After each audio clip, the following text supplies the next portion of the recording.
unusual situation that I feel that Gambian television is technically isolated because as Sony that we wanted to help, like that without making the TV station isolated, we wanted to have direct contacts with the engineers and engineering management, and then because the reason is that the television is evolving, it's always evolving. Mas Sengor, the manager of television engineering, who himself is a participant, believes the training is timely and capable of ensuring effective and efficient delivery. This training is a very, very important one to us. This is the first kind of such trainings we ever had. This guy, he knows a lot about camera, and really we are gaining a lot of information about him, and this will help us much better to know how to use and maintain cameras too. It is the latest training in a series of capacity building and expansion being carried out by the state broadcaster. Samuel Ba, GRTS. The military is conducting an exercise that involves the firing of blank ammunition as part of its peace support operations training exercise in the general areas of Fajara and Unum Barracks. A news release from Gambia Armed Forces states that the activity that commences at 7 a.m. daily started on June 18 and will end on 18 July 2012. The exercise is a routine military activity and there is no need to panic. The dispatch ends. Both parties in the Iron Stokes murder trial have delivered their arguments, and the presiding judge is now set to deliver his ruling on Tuesday, 26 June. Ibrahim Ajata has been following proceedings, and he now brings us up to date on the latest. Parties in the ongoing Iron Stokes murder trial made their final arguments before Justice Emmanuel Kia this morning as the case edges closer to climax. State Counsel James Odumbi told the Special Criminal Court that prosecution has indeed proven the essential ingredients of the case beyond any reasonable doubt in his final address. The state, according to Odumbi, is enjoined to prove 4 elements in establishing its case. That is the fact of death, its unlawful nature, the presence of malice and aforethought, and the participation of the accused persons. On the matter of death, Odumbi stated that prosecution relies on the evidence of the 2nd, 5th, and 8th prosecution witnesses, as well as exhibits G and G1, which according to the State Council highlights Ian Stokes' death and murder in a manner proven beyond reasonable doubt.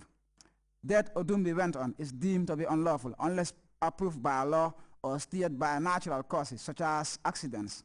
But in this case, the prosecutor asserted that it was as a result of deep penetrating stab wounds on the body of the deceased. Malice and aforethought, as provided under Section 190 of the Criminal Code, cannot be proven by mere circumstantial evidence, but it can be discerned in the abounding circumstances whose precedence Odumbi observed has been set out by the courts over the years, entailing such details as the type of weapon used, its nature, and the part of the body afflicted. The State Council submitted that in this case, the weapon is a knife which caused penetrating stab wounds to the body, resulting in severe damage to Ian Stokes' liver and intestines.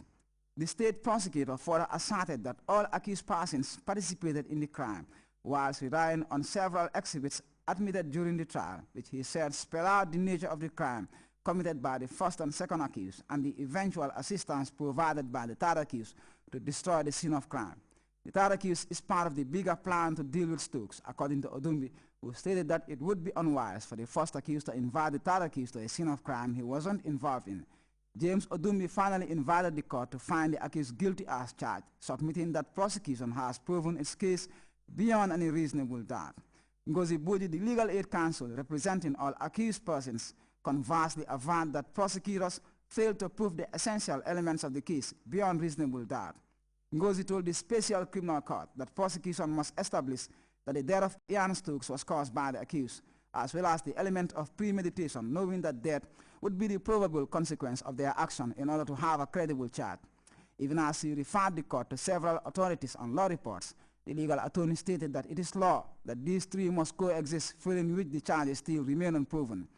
Prosecutors Ngozi submitted brought Exhibit G and G1 to verify the fact and circumstance of death, but the question begging for answers, according to the legal representative, is whether the death of the deceased resulted from the act of the accused. There was no eyewitness account of what led to the death of the deceased. On the matter of confessional documents, Ngozi submitted that a court can only rely on confessional statements when it is direct, cogent, and unequivocal. The confessional statements of the first and second accused did not pass this test according to the defense counsel, whilst asking the court to attach less weight to the documents. The ladies' shoes found at the scene of crime were never properly proved, Ngozi revealed, and noted that when there is doubt in prosecution's case, it should be resolved in favor of the accused.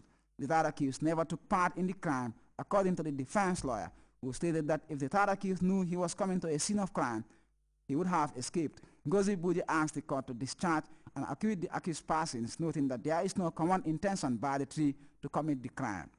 Justice Emmanuel Nkea consequently adjourned the case to the 26th of June for judgment. Ibrahim Ajata, GRTS. Officials from the UN Refugee Agency, Gambia government and partners on Wednesday descended on Fonyi Block to celebrate World Refugee Day. The day is set aside to reflect on the plight of millions of refugees scattered the world over. Modlamin Sise reports the theme for this year's commemoration is 1 person forced to flee is many. Part of the African continent mired in political instability, the spillover effects of refugees is a challenge to live with, at least for now. On the 20th of June every year, the world reflects on the plight of refugees globally, taking into account their vulnerability and the importance of the role of states and relevant organizations. For those that fled their countries due to wars, threats of persecution and violence need to be supported to live a dignified life. This year's celebration in the Gambia was held in Fonyi Block, a community situated in a region that hosts 60% of the Gambia's refugee population. In their numbers, they march in honor of the day, focusing on the theme, 1 person forced to flee is many. Sekou Saho, head of the UN Refugee Agency Gambia, speaking at the celebration, expressed his office's resolve to work in concert with government in meeting the needs of refugees. UNHCR, in collaboration with the government, will continue finding durable solutions for the refugees, hoping that the security situation in their countries of origin will improve for better to allow refugees from those conflict countries to safely return in due course. The Gambia currently plays host to over 10,000 refugees who are being provided with the basic necessities of life through the efforts of UNHCR, the Gambia government and partners. One such partner besides the Red Cross is GAFNA. So what have been their interventions over the past year? GAFNA, in collaboration with UNHCR, continues to partake in the global MDGs to ensure accessible education for the refugee population, in particular the children. Education sponsorship covers all refugee children attending primary and secondary schools in both the urban and rural areas. We registered support to 147 students in the urban setup and 1,008 students in the rural setup. For the chairman of the Gambia Refugee Commission, the refugee situation on the continent has the prospect of being eliminated. But another problem he observed to be rearing its ugly head is the internal displacement of persons. Indeed, the refugee phenomenon is decreasing in Africa, especially within the Western region. A new phenomenon is resurfacing, which is bringing tremendous challenge to the entire continent of Africa and the world at large. And this situation is that of internally displaced persons. This situation prompted the African Union Commission to come up with the first ever convention, Kampala Convention. Other speakers, including Fatou Sanyang, Deputy Governor West Coast Region, and Siaka Bojang, both thanked UNHCR, Gambia government and partners for always being there for the refugees. But how about the refugees themselves? How do they feel celebrating a day set aside by the world to reflect on their lot? I want to thank the UNHCR, thank the governor, thank all the other stakeholders, the security personnel. Particularly, I want to appeal to UNHCR and to all those concerned to at least continue to do what they have been doing for us as refugees in the Gambia, in the area of education, in the area of medication. Since we enter this country, We have not got